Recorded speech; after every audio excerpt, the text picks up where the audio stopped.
Hello दोस्तों। तो आज हम करेंगे स्ट्रक्चर ऑफ एंथर। तो हमने पिछले लेक्चर में देख लिया था कि एंथर कैसा होता है, कैसे इसका मतलब कि ऐसे स्ट्रक्चर देखा था हमने कि कैसा होता है। ठीक है, आज हम इसको थोड़ा एक्सप्लेन करके देखेंगे। ठीक है, तो यहाँ पे लिखा है कि एंथर, तो एंथर देखो ऐसा और ऐसा इस प्रकार का स्ट्रक्चर होता है ना। ठीक है, इस प्रकार का स्ट्रक्चर होता है। इसको हम जो है वो एंथर, इसको एंथर बोलते हैं। और इसको क्या बोलते हैं? इसको बोलते हैं हम फिलामेंट।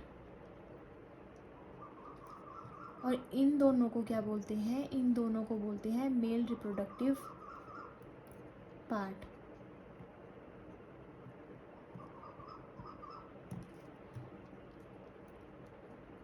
और क्या बोला जाता है इसको? इसको बोला जाता है और स्टैमन। और क्या बोला जाता है? एंड्रोशियम। ये सब हम देख चुके हैं पहले। ओके, ठीक है। क्या बनाया हमने? एंथर का एक बेसिक सा स्ट्रक्चर बनाया जो कि फ्लावर में प्रेजेंट होता है। इसको बोला एंथर और इसको क्या बोला? फिलामेंट। ये आया हमारा फिलामेंट। और इन दोनों को क्या बोला? ये दोनों मिलकर क्या बनाते हैं? किसको बोलते हैं हम? स्टैमन को, या मेल रिप्रोडक्टिव पार्ट है ये फ्लावर का, या फिर एंड्रोशियम। ये तीनों नाम एक ही चीज़ के हैं। ठीक है, अब हम इसको पढ़ेंगे स्ट्रक्चर ऑफ एंथर को। तो सबसे पहले तो ये जो हमने ये बात बोली, ये समझ में आ गई ना आपको? ठीक है, ये बात क्लियर हो गई। अब जो है वो हम देखेंगे एंजियोस्पर्म एंथर। क्यों? क्योंकि जो है ये किसकी बात हो रही है? यहाँ पे फ्लावरिंग प्लांट की ही बात हो रही है। तो फ्लावरिंग प्लांट को क्या बोला जाता है? फ्लावरिंग प्लांट्स कौन से हुए आपके? फ्लावरिंग प्लांट्स हुए, जितने भी फ्लावरिंग प्लांट्स हैं वो कौन से हुए आपके? एंजियोस्पर्म्स। ठीक है, फ्लावरिंग प्लांट्स को क्या बोलते हैं हम? एंजियोस्पर्म। और जो नॉन फ्लावरिंग प्लांट होते हैं उनको क्या बोलते हैं? उनको हम बोलते हैं जिम्नोस्पर्म्स। Okay, understand?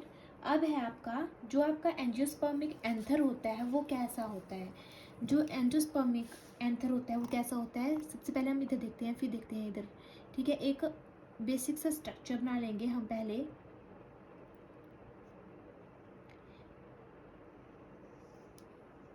ठीक है, इसके अंदर लेयर्स होंगी, inner most layer, outer most layer, tapetum layer. ठीक है, ये लेयर्स इसमें जो है वो प्रेजेंट होंगी। मैं इसको ऐसे ही बना रही हूँ, रफ सा डायग्राम बना रही हूँ। ठीक है, ओके। इस तरह से इसके अंदर पहले बहुत सारी लेयर्स प्रेजेंट होंगी। उसके बाद इसमें जो है वो अंदर ये देखो ये लेयर्स बन गई। अब यहाँ पे जो है वो थिकास प्रेजेंट होंगे यहाँ पे। ठीक है, 1 2 3 और ये 4th। ठीक है, ये यहाँ पे जो है वो थिकास प्रेजेंट है। अब देखो, अगर हम इसको यहाँ से डिवाइड करते हैं, मानो ये ऐसे डिवाइड कर दिया, तो कितने लोब बने? 2 लोब बन गए ना। तो ये क्या हो गया हमारा? एक लोब इस साइड को आ जाता है, एक लोब इस साइड को आ जाता है। एक लोब ये आ गया, एक लोब ये आ गया। ओके, एक लोब ये आ गया, एक लोब ये आ गया। अगर आपसे पूछा जाए कि एंथर में, अगर एंथर की बात डायरेक्ट की जाए तो आपसे पूछा जाए कि एंथर में कितने लोब प्रेजेंट होते हैं, तो आप बोलेंगे कि 2 लोब्स जो हैं वो प्रेजेंट होते हैं। और अगर आपसे पूछा जाए कि एंथर में कितने थिक्का प्रेजेंट होते हैं, तो थिक्का कितने आ गए? 1 2 3 एंड 4। ठीक है, तो थिक्का कितने आ जाएंगे? 4 आ जाएंगे। और अगर तीसरा क्वेश्चन बोल रही हूँ मैं अब, कि अगर आपसे पूछा जाए कि एक लोब में कितने थिक्का प्रेजेंट होंगे, तो क्या बोला जाएगा? एक लोब में कितने थिक्का आ रहे हैं? 2 थिक्का आ रहे हैं। ठीक है, सॉरी। तो क्या बोला? क्या 3 क्वेश्चन बताए मैंने? ठीक है, सबसे पहले कि एंथर में कितने लोब प्रेजेंट होंगे, तो आपका आंसर क्या होगा? 2। चलो यहाँ पे लिख लेते हैं पहले। ठीक है, लोब एंथर में। ठीक है, एंथर की बात हो रही है, कितने लोब प्रेजेंट होंगे?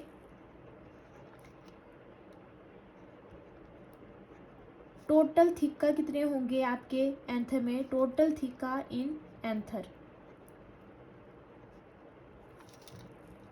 ठीक है। और तीसरा क्या आ गया, एक लोब कितने थिक्का को कंसिस्ट करेगा, ठीक है। How many thickness are present in one lobe, okay.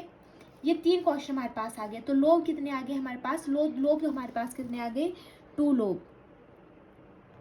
Lobes आ गए। टोटल थिक्का इन एंथर कितने हैं इसमें टोटल थिक्का, तो इसमें आ गए हमारे पास 4 थिक्का, ये लो थिक्का, 4 थिक्का आ गए इसमें। अब पूछा कि एक लोब में कितने थिक्का जो हैं वो प्रेजेंट होंगे। तो एक लोब में अगर एक या ये वाला या ये वाला एक थिक्का पूछा गया, मतलब एक लोब पूछा गया, तो एक लोब में कितने आ जाएंगे हमारे पास, 2 थिक्का आ जाएंगे, ठीक है। यहाँ तक क्लियर हो गया। तो हम क्या बोलते हैं कि जो आपका एंजियोस्पर्मिक एंथर होता है, अब इसको यहाँ पे कर देते हैं, अब यहाँ पे लिखते हैं हम एंजियोस्पर्मिक एंथर,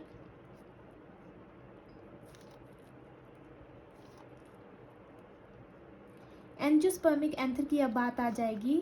तो इसमें क्या आ जाएगा आपके पास, ये कैसा आया, बाई लोब्ड आया, 2 लोब्स प्रेजेंट आ गए, ठीक है।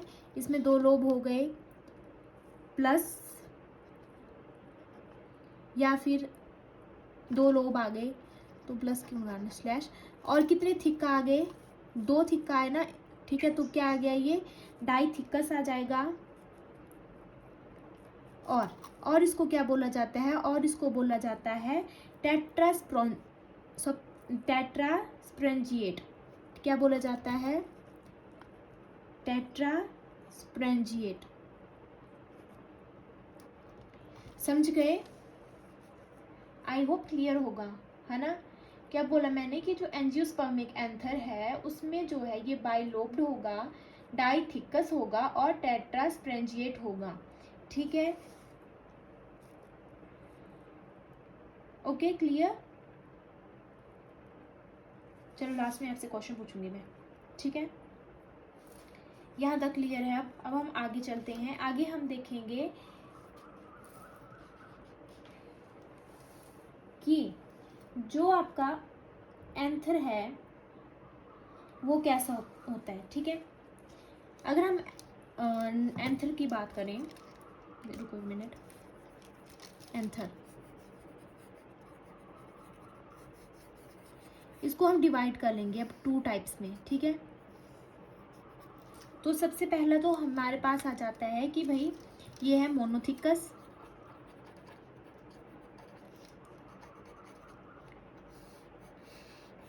और दूसरी बात आ जाती है कि ये है डाइथिक्कस।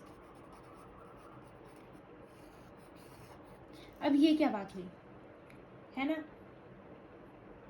ये हुई कि एंथर विद 1 लोब, जिनमें कि ओनली 1 लोब प्रेजेंट होगा, ठीक है। जैसे कि इसमें आ गई ओनली 1 लोब प्रेजेंट, इसमें क्या होगा, एक ही लोब जो है वो प्रेजेंट होगा, ठीक है, एक lobe present, anther with 1 lobe, मतलब कि इसमें क्या आ गए हमारे पास, चलो बताओ तब तक, इसमें क्या आ जाएगा, कितने थिक्का आ जाएंगे, इसमें थिक्का आ जाएंगे हमारे पास 2 थिक्का, एक लोब की बात हो रही है तो इसमें 2 थिक्का आ गए। अब डाइथिक्कस की बात हो रही है, डाइथिक्कस, ठीक है, डाइथिक्कस मतलब कि 2 थिक्का है, ठीक है, डाइथिक्कस की बात हो रही है।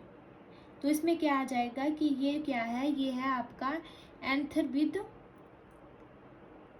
2 लोब,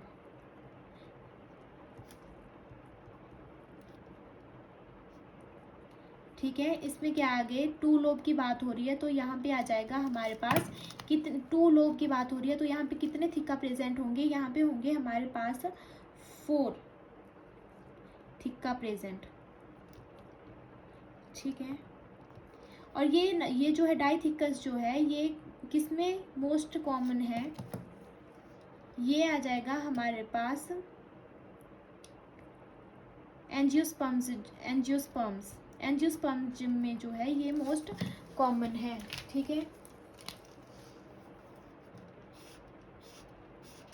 एंजियोस्पर्म में जो है ये मोस्ट कॉमन देखा जा सकता है। और जो आपका मोनोथिकस है ये जो है ये मालवेसी फैमिली में देखा जाता है।